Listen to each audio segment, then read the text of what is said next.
The Shining Princess. Long, long ago, in the kingdom there lived a mighty king. He was a ruler, loved by his people for his fairness, his wisdom, and his generous heart. Years passed. One winter morning he fell sick. His body grew weaker each day. The old royal physician examined him. After a long silence, he spoke.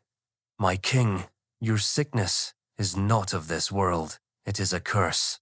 Then tell me, what must be done?" "There is only one cure. You need a handful of soil from a rabbit's burrow soil that is at least 10 years old.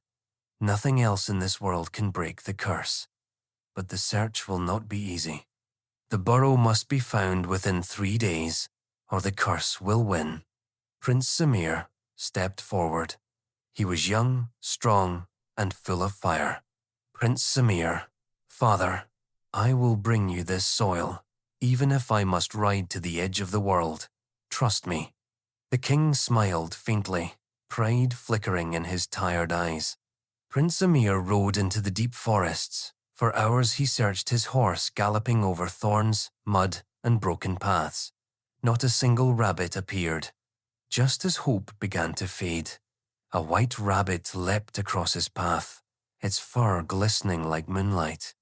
The prince urged his horse forward. Prince Samir said, "That must be the one. I will not lose it." The rabbit darted into the trees, swift as lightning. The prince followed. At last, the rabbit dived into a dark hollow in the earth.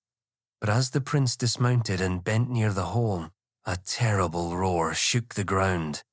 From the shadows rose a monstrous being, half man, half beast, with eyes of fire.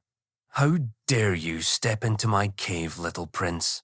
"Prince Samir, I seek only a handful of soil from this burrow. My father's life depends on it. Let me take it, and I will leave.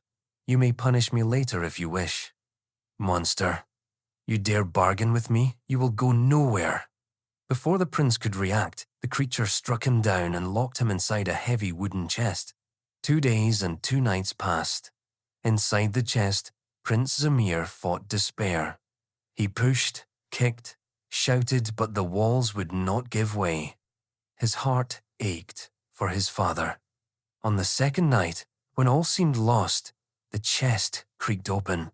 A soft, glowing light filled the dark cave. Samir blinked.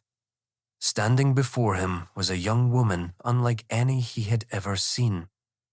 Her entire being shimmered as though woven from starlight. "Do not be afraid. I am the rabbit you chased." "Prince Samir, the rabbit? How is this possible?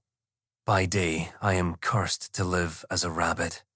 Only at night can I return to my true form. That monster you saw is my jailer. Hurry, take this soil.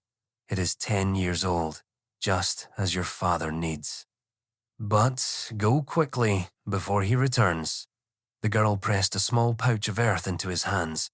"Prince Samir, you have saved my father's life. Tell me, how can I help you in return? One day you may find a way to free me. Until then, live your life, travel the world, and learn. When the time is right, we will meet again." The prince bowed deeply. "Prince Samir, I give you my word." With that, he fled the cave, soil in hand.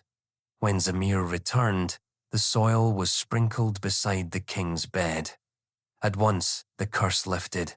The king breathed deeply, his strength returning as though the sun itself had risen inside him. Tears welled in his eyes.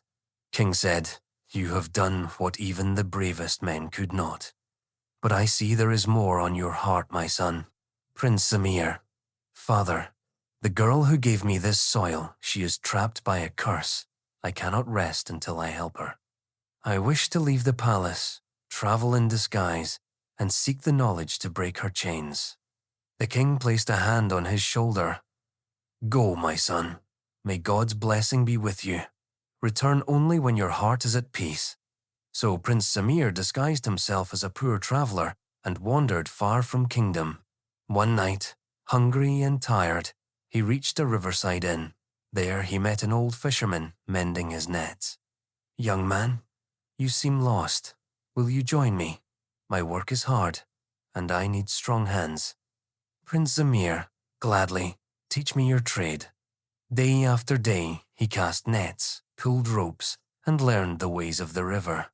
Though born a prince, he worked with humility, and the fisherman grew fond of him. When it was time to move on, the fisherman handed him a strong, finely woven net. "Take this, son. No fish, no storm, no force can break it. May it serve you well." Zamir bowed gratefully and continued his journey. Months later, he reached a land unlike any he had seen. A grand palace glowed with 1,000 lamps, shining night after night. Curious, he asked a passerby, "Friend, why is this palace lit so brightly each evening? Is there a festival?" "No festival. Our king, blinded by pride, declares each night that none in the world is more beautiful than his daughter, Princess Lila.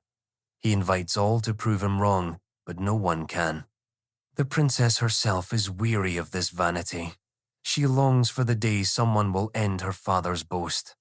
Zamir felt a stir in his heart. He thought of the shining girl of the forest. That very night, he entered the royal court. "Your Majesty, I know of a lady who shines brighter than the sun itself." King said, "You? A poor fisherman's boy? Bring her in 1 week or pay with your life. Swear to me that if I bring her, you will honor her as a royal guest." King said, "I swear it." Zamir returned to the cursed forest. But now the cave was surrounded by a deep flood. The rabbit girl was nowhere to be seen. As he stood helpless, an old woman approached, her eyes sharp and kind. "Are you the prince she spoke of, the one with smiling eyes?" "You know of her," Zamir said. "Old woman, I am her godmother. The monster has locked her once more inside the chest. But do not fear, I know a way. Float inside a chest of your own. I will help you escape together." Zamir remembered the fisherman's net. With the godmother's help, he cast it into the flood, dragging the enchanted chest to shore. When it opened, the glowing girl stumbled out. "You came back?" Girl said softly. "Zamir, I promised I would."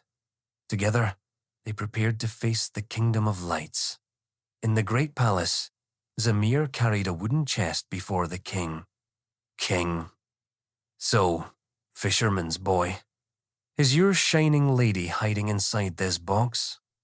"Give me only a few moments, Majesty. Lend me gold dust from your treasury." The courtiers gasped, but the king, curious, agreed. 100 guards blew the gold dust into the air until a glowing mist filled the hall. Zamir lifted the chest lid. Slowly, the girl rose, bathed in golden light.